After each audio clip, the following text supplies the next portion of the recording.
Hi, I'm the douchebag that's gonna make a cheap-ass found footage movie and post random little scares around the house. Let's see if I can make some money from this and spark 5 sequels, eh?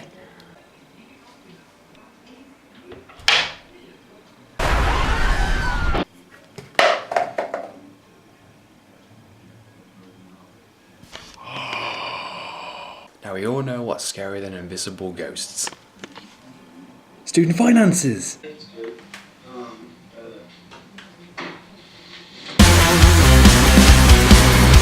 Ho, ho, ho.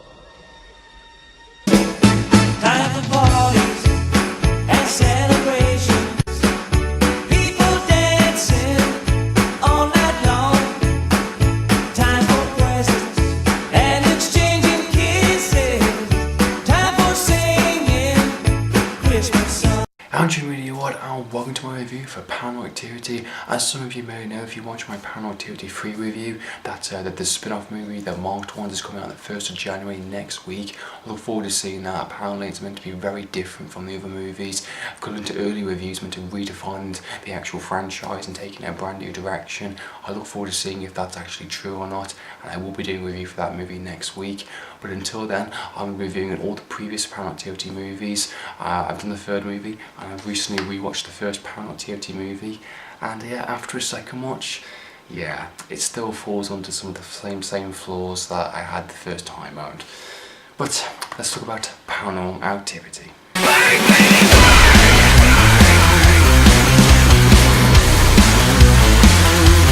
So Paranormal Activity was released in 2007. It was demanded in cinemas in the US and the UK. Surprisingly, from a low budget movie, found footage movie, it got picked up by a studio and it got released worldwide by mouth of word. People were saying it's one of the scariest movies at the time. It's a movie that was, I think, a little different at the time. You know, there wasn't many found footage movies doing a huge much at the time, apart from, you know, Cloverfield, of course, Blair Witch, the obvious ones. This kind of like, you know, reintroduced found footage movies again and kind of said, you know what, we can do a cheap ass movie and sell it for such money in a sense, you know. And to its credit, it's done well marketing wise, but as an actual scary movie, it's an actual one of the most scariest horror movies I've seen in the past 10 years by news to the world.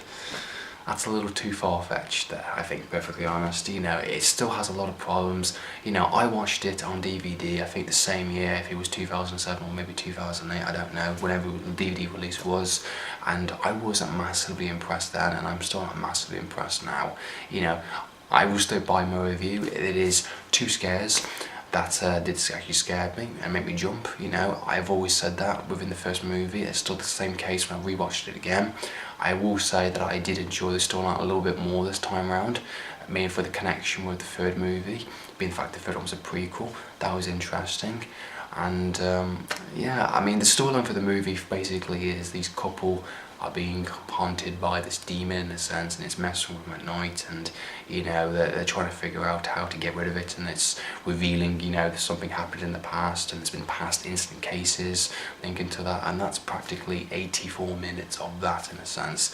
Of a good portion of the movie is just unnecessary dialogue of just scenes that just happen. You know, you got the character, which is an absolute douchebag. I don't care for him, I don't like him. You know, I'm kind of happy that he gets what he deserves in some way, in a sense, because he doesn't listen to his girlfriend. He deliberately makes the situation worse, even more noticeably in the second time viewing. Katie, I felt sorry for in a lot of situations, but in all fairness, she did cry a lot. She did, you know, she could have actually started being afraid and actually, you know, start thinking of things, get into a project maybe. Go for a fucking job. Do these people actually work? That's something I like to know, because I never saw them once actually fucking leave the house, you know, for whatever reason. I mean, are they independent people? You know, I know the boyfriend has a free laptop, well, free-piece computer setup. I mean, does he work at home? Does she work at home for some reason? I don't really know. Yeah, some things weren't very clear. They don't seem to really socialise with everybody. See, I'm just nitpicking at certain things already. The actual scares, you know, the film is so unscary. I mean, even the actual characters don't know if to be scared or not.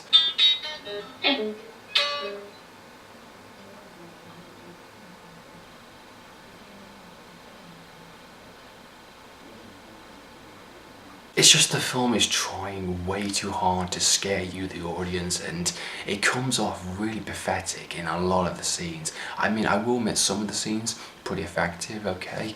Nice slow tension building with some of the, you know, is something coming this night? Oh no, it's fine, okay. You know, is there a sound coming? Oh no, kind of thing like that. It keeps you wanting watching in some places, but then it gets a bit boring. And you, again, as a phrase I like to use, called paranormal activity style, which it just loses your interest. You know, there's points again where I was just looking at my phone, I was getting bored.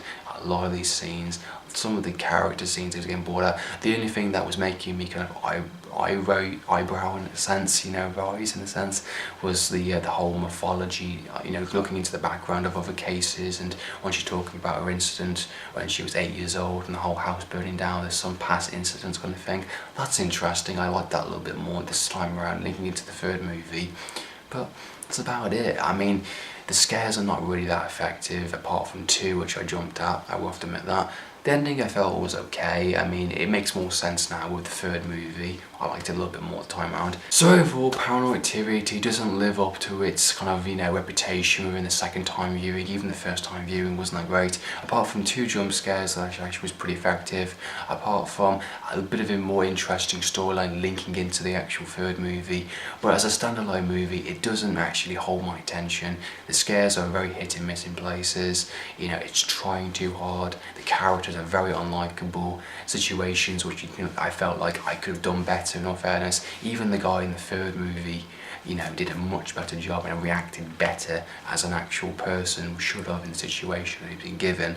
You know, there's just a lot of things not to like about the movie. If you enjoyed Paranormal Activity, the first one, fair enough. You know, it's your type of horror, it's your type of movie. For me, I want a little bit more. I want Grave Encounters type thing, or at least Paranormal Activity 3, actual smart characters, actual people that do the situation well and actually have more reasonings for the camera equipment being there, apart from just having a sound in the house and randomly filming yourself at night. Just things like that don't fly with me. Paranormal Activity 1 doesn't deliver what I wanted, and I definitely won't be watching it again after today. So yeah, that's my review for Paranormal Activity. I hope you enjoyed watching this review. What did you think? Do you think it was a good film? Do you think it's a bad film? Do you know your opinions? Comment down below. So in the meantime, Andrew from Media from Game TV. Second.